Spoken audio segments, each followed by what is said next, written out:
Let me show you how to delete your account inside of Indeed for whatever reason that you might have. If you're trying to permanently delete or close your account of Indeed, today let me show you the steps. If this video sounds helpful, make sure you stick till the end and let's get straight into the video.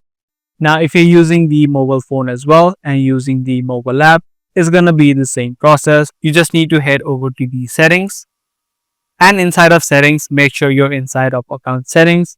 And if you scroll down to the bottom of this page, you'll see the option called close my account. As soon as you click on that, you're gonna just need to select a reason that you're closing your account.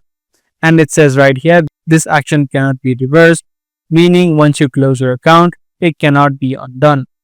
Once you selected your purpose or reason of closing your account, just click on the button which says close my account. As soon as you do that, your account of Indeed will be permanently deleted.